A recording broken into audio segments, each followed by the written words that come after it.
Hi everyone, it's Hayes, and in today's video I'm going to be doing a commentary / analysis on episode 4 of Miraculous Ladybug season 4, Mr Pigeon 72. Now, before we continue, I know you're all going to ask, where are you? This isn't the normal raspberry pink background as usual, or if you knew, I usually film in a room that's pink. That's my bedroom. This isn't my bedroom, I'm in a hotel room right now in London for my brother's birthday. I brought all my filming equipment with me so I could make this video, just because by the time I get back home to have filmed this video, Soul Crusher is already going to be out. So it was just going to be too much work. It was actually easier to film and edit the video here and then wait till I got home to do Soul Crusher. So is the background a little bit boring? Yes, I did bring Chat Noir and Plague with me, so that's good, I guess. So I'm sorry we're not in the normal place. We will be back there for Soul Crusher, but yeah, I'm in London right now. That's all there is to it. So yeah, is this really gonna mess with my OCD for the thumbnails not all being pink? Yes, it will, but we're just gonna have to deal with it. Probably will be a one-off, it probably won't happen again, but yeah. So anyway, so as always, I'm about to spoil the entire episode for you. So if you have not seen Mr Pigeon 72 yet, I would advise you pause the video now and go down to the description box where I will leave some links for you to go and watch the episode. However, please bear in mind those links will eventually expire because of copyright. Videos will get taken down and stuff like that. I will try for the next few weeks to monitor the links and replace them with links that do work, but just know eventually, if you're watching this, let's say 3 months from the publication date of the video, none of those links will probably be working. So yeah, just the way it is. So overall for me, just my quick thoughts, you just want my quick thoughts, I would give this episode a 7 out of 10, and I think that's purely because I had such high expectations for this episode. I really did feel we were going to pick up right at the end of Gang of Secrets and we'd carry on with Alya's reaction, her asking questions, her getting excited, you know, talking about what it's like to be Ladybug. And we didn't get that, and obviously it's my own fault for thinking we were going to get that in the first place. It's no one else's fault, it's just personally what I wanted, what I'd thought this episode was going to be, and we didn't get that, and as a result I did feel a bit disappointed. So just my own personal fault, no one else's fault. The ending to the episode did really make it up for me. If the ending hadn't been like that, if it was something else entirely, this episode would have gone a bit lower, maybe as a 6 or a 5, but that ending really did make up for this episode. So like I said, I did have high expectations for this episode, and I really did expect the focus for the episode to be on Marinette and Alya's relationship. All the other episodes we've had so far have had a different focus on relationships. So Truth, Marinette and Luca; Lies, Adrien and Kagami; Gang of Secrets, Marinette and her girlfriends; Furious Fu, Marinette and Mr Fu; Guilt Trip, Rose and Julika; and Queen Banana and Soul Crusher looks like it's going to be Zoe and Chloe relationship focused. So I was expecting this episode to be Marinette and Alya focused, but we got Marinette and Kagami with a bit of Adrien and mentions of Alya sort of.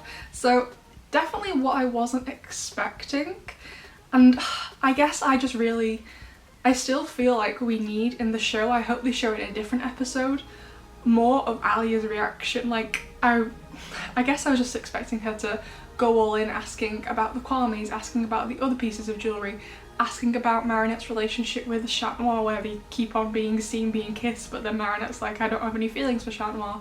Like I expected more of that, but some time has obviously passed between Gang of Secrets and Mr Pigeon 72, and Alya seems completely fine with it, and I always thought she would be fine with Marinette being Ladybug. But like, she's gone from just giving her a hug to just being chill with it.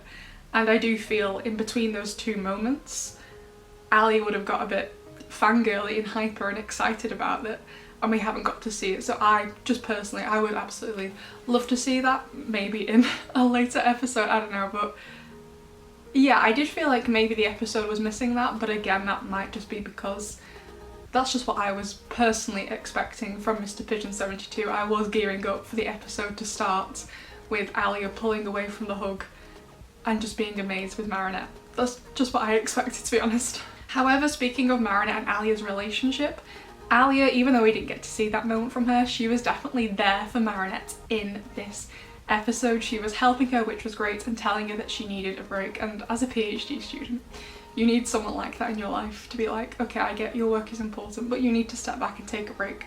So she was definitely there for Marinette, and we saw later on in the episode when Marinette comes out of the bakery, she like gets blinded by the sunlight, which to me just showed how long she'd been in her room and doing this. So Alya was definitely key to Marinette's success in this episode. Alya was very important in this episode, even though we didn't get to see a great deal of them together. But just back to Marinette and Alya back in her room before she leaves.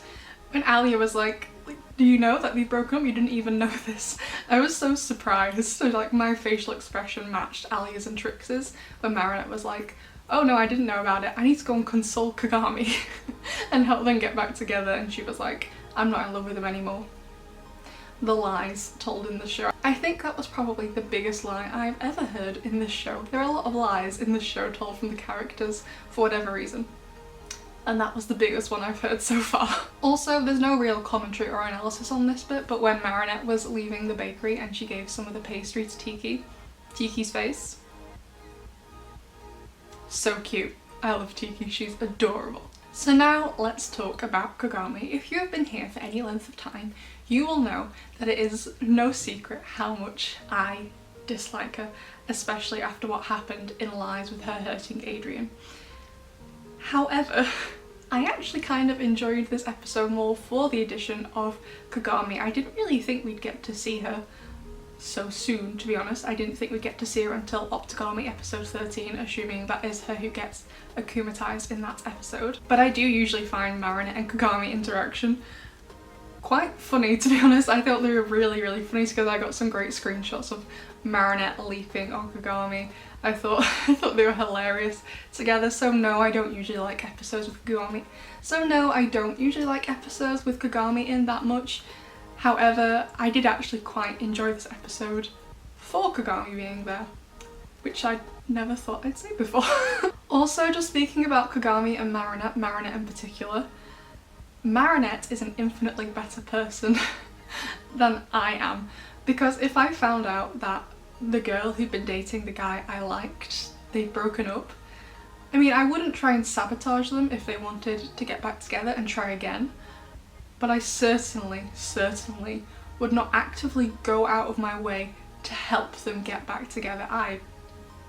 Nope, I would not do that. Not in a million years, I wouldn't do it. So Marinette is a much better person than me. However, just a quick note on what Kagami said when Marinette was trying to convince her to go and see Adrien.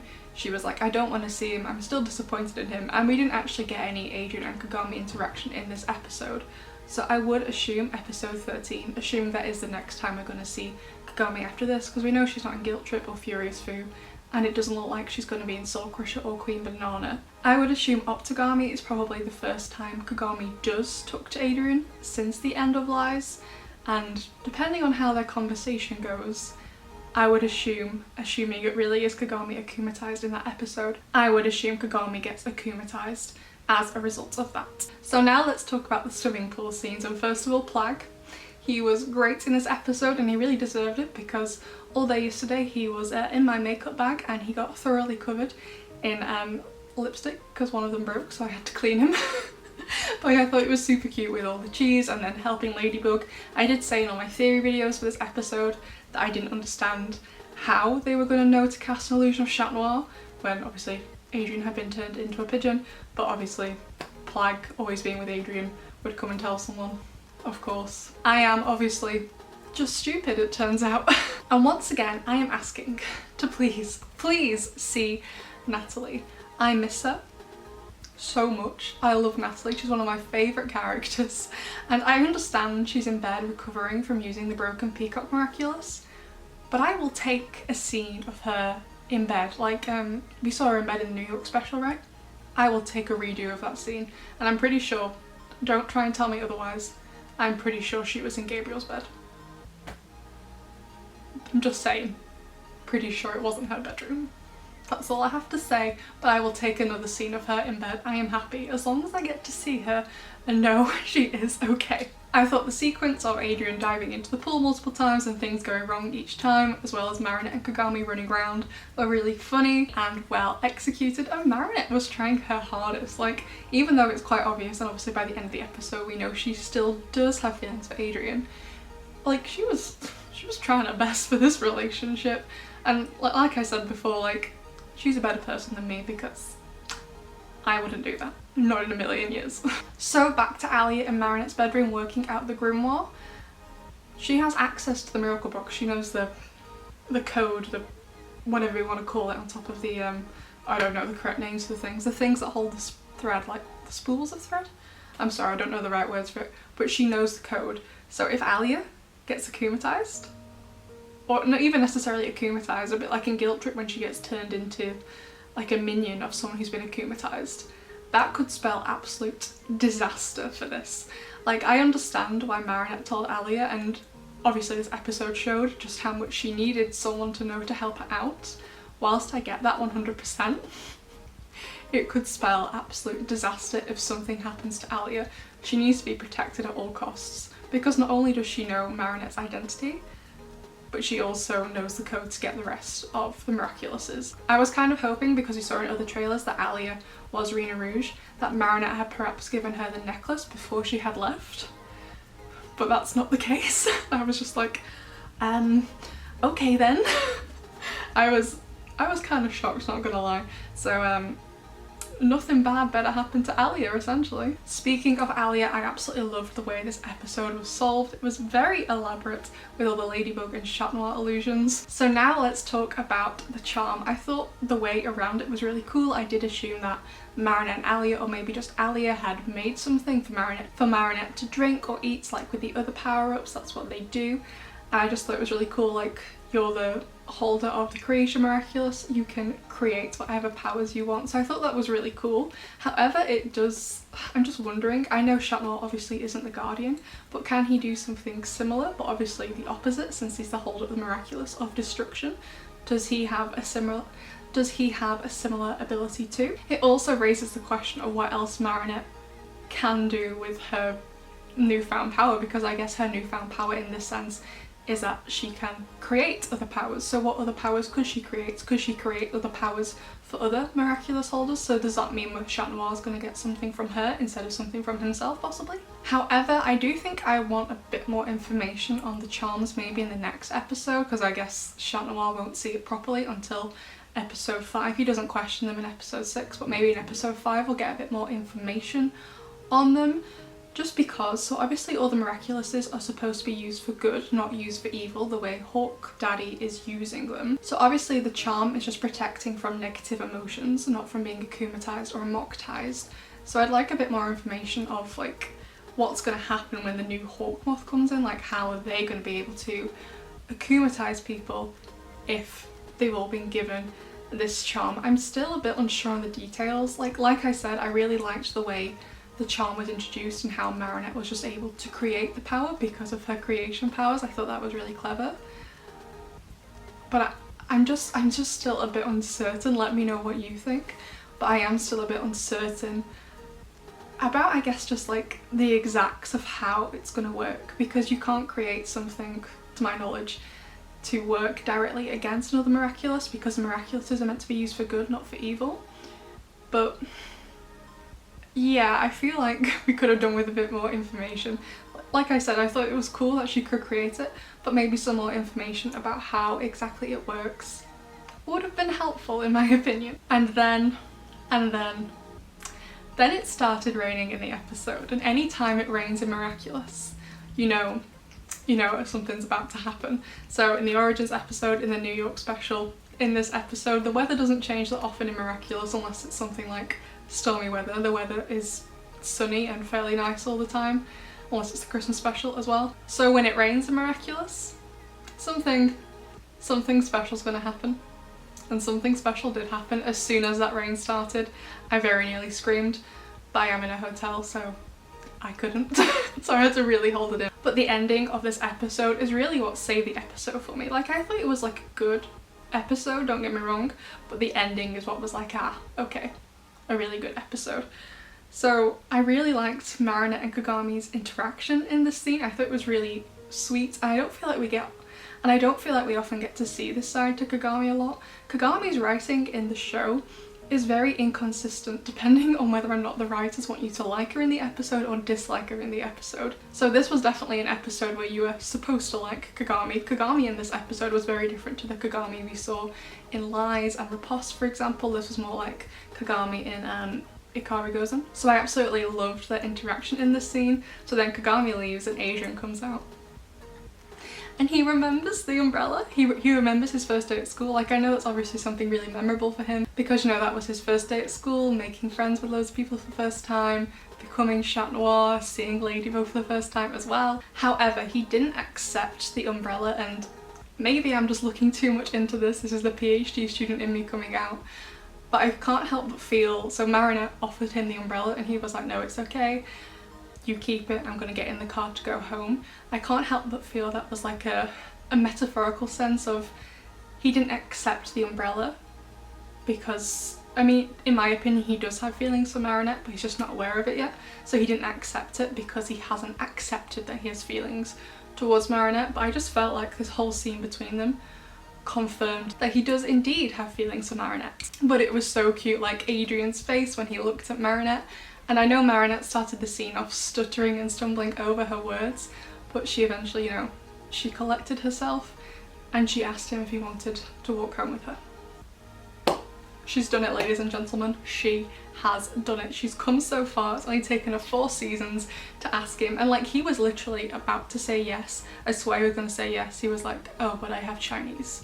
Why would he say no and then say, but I have Chinese anyway? Like, why would he? He wouldn't. He was 100%, don't try and tell me otherwise, I will not be taking constructive criticism on this. He was about to say yes to her. And 100% when he got in the car, he was looking at her, and because he was distracted, he hurt himself on the like the car roof, a bit near the door. You know what I mean? If you've seen the episode, you know what I mean. When he gets in, he hurts his head. He was 100% distracted because he was looking at her, he was thinking about her. I know he doesn't know yet that he has feelings for her, but I just feel like it's really obvious to everyone watching it that he does have it. He just doesn't know it yet. So I was just like, this ending was everything to me. It was just, yeah, so good. And if we look at Guilt Trip later on, the way he looks at Marinette in that episode makes more sense in the context of what we found out in Mr Pigeon 72 with what she asked him. So I'm hoping in the episodes in between, so episode 5, episodes 7 and 8, assuming Adrien and Marinette get interaction between whatever Zoe and Chloe are doing, and I feel like episode 9 is going to be based on Daddy Aggress, not so much Adrien and Marinette. And then episode 10, I hope we get a lot more interaction that is building towards the looks he was giving her in Guilt Trip, because he was looking at her like he was ready to propose to her right there, right then. So like I said, overall the episode was 7 out of 10.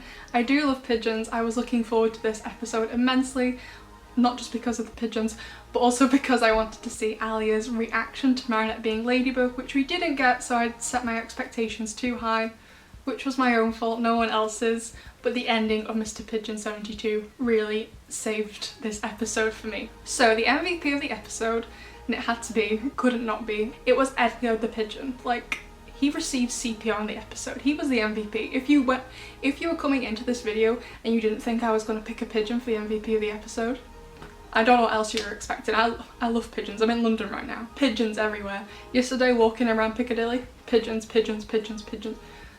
I was in my element. Bloody love pigeons, me. Love them so much.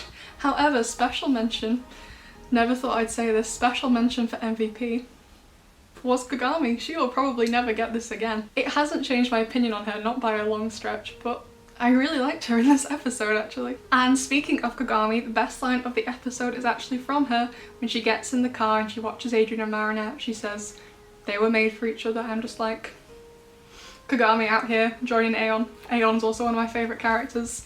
It was great to see, so I doubt Kagami will ever get best line of the episode or close to MVP again. But yeah, so overall I did enjoy the episode. Not my favourite, but that's just personally because I was expecting something else and that something else didn't happen. My own fault. no one else is. It's just what I expected and it didn't happen, so I was disappointed. But maybe I shouldn't do that in the future. I probably shouldn't do that in the future, you know. So yeah, I'd absolutely love to know what you think, especially where the charm is concerned. I'm still a bit grey on it, and once I've collected more information from your comments and my own thoughts and what other Miraculous are thinking, I will probably make a video on it, probably when I'm back home. It's not going to be today, just to really, you know, nail down how exactly those charms work, because they're going to be extremely important for the future of the plot of the show with the akumatizations, especially where the new Hawkmoth is going to be concerned. So reminder for the other episodes that we have coming out, because this is just like a mammoth week of Miraculous content. On the 25th we have Soul Crusher coming out in Brazil. On the 28th we have Queen Banana coming out in Germany on Disney Channel, Soul Crusher on Mondo Globe, and then on the 30th we have episode, and then on the 30th also on Disney Channel Germany we have Op Kagami coming out. So there's going to be a lot of content coming out. I'm going to be stressed doing this with my PhD work, but I'm sure it'll all be fine. So I'd love to know your thoughts on the episode, especially the charm and also Adrien and Marinette's relationship. I always want to talk about that, and I'll see you in the next one. Bye!